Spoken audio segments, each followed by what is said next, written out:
जय हिंद दोस्तों, स्वागत है आपका हमारे channel centre for defence careers में। किसी भी फीमेल डिफेंस एस्पिरेंट के लिए इंडियन आर्म्ड फोर्स को सर्व करना एक गर्व की बात है।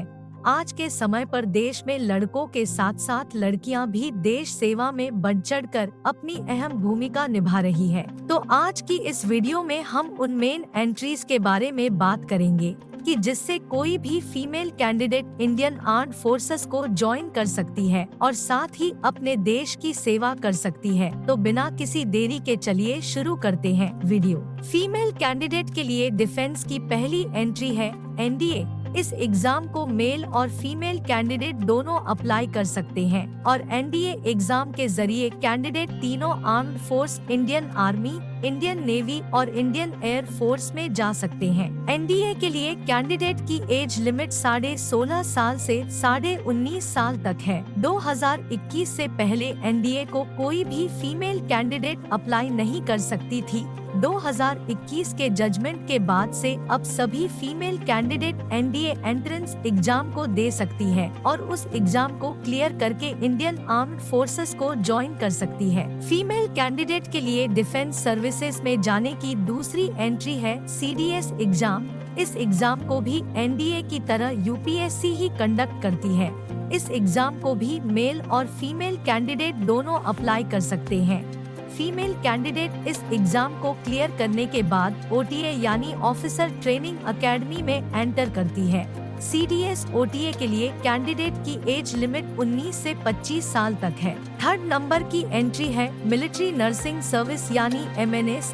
यह एक ऐसी एंट्री है जिसे केवल फीमेल कैंडिडेट अप्लाई कर सकते हैं। इसकी एज लिमिट 17 से 25 साल तक है। इस एग्जाम के लिए कैंडिडेट की 10+2 में फिजिक्स, केमिस्ट्री, बायो और इंग्लिश होनी चाहिए, जिसमें 50% मार्क्स से ज्यादा होने चाहिए। इस एग्जाम को साल में एक बार कंडक्ट कराया जाता है, जिसे एएफएमसी कंडक्ट करती है। एग्जाम को क्लियर करने के बाद कैंडिडेट एमएनएस ऑफिसर के रूप में इंडियन आर्म्ड फोर्स को ज्वाइन करती है, जिसे नर्सिंग ऑफिसर भी कहा जाता है।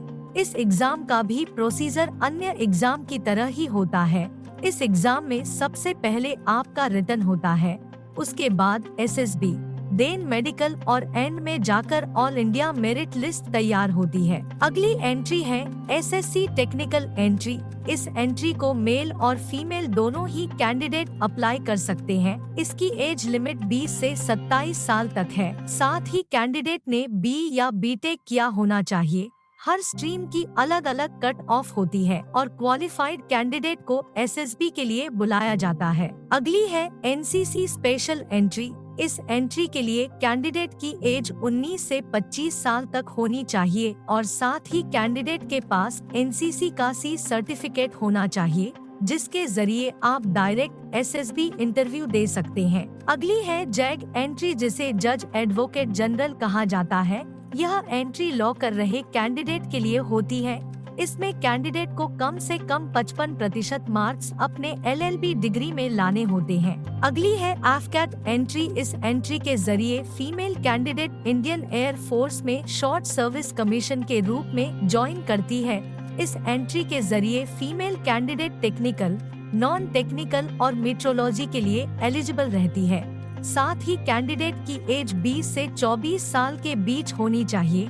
कैंडिडेट के 10+2 में फिजिक्स और मैथ में कम से कम 60% मार्क्स होने चाहिए। अगली एंट्री है आई नेट यानी इंडियन नेवी एंट्रेंस टेस्ट। इस एंट्री के जरिए फीमेल कैंडिडेट इंडियन नेवी में शॉर्ट सर्विस कमीशन के लिए एलिजिबल रहती है। इसके जरिए कैंडिडेट पायलट, ऑब्जर्वर जैसी प्रोफाइल के लिए अप्लाई करती है। इस एंट्री के लिए कैंडिडेट की एज 19 से 24 साल के बीच होनी चाहिए। साथ ही कैंडिडेट के 10+2 और ग्रेजुएशन दोनों में ही कम से कम 60% मार्क्स होने चाहिए। इन सभी एंट्रीज की मदद से कोई भी female candidate Indian armed force को ज्वाइन कर सकती है। तो दोस्तों, अगर आपको ये वीडियो पसंद आई हो तो वीडियो को लाइक, कमेंट, शेयर और आगे भी डिफेंस से रिलेटेड ऐसी वीडियो देखने के लिए चैनल को सब्सक्राइब जरूर करें। साथ ही हमें इंस्टाग्राम पर फॉलो करना ना भूलें। मिलते हैं अगली वीडियो में, तब तक के लिए जय हिंद, जय भारत।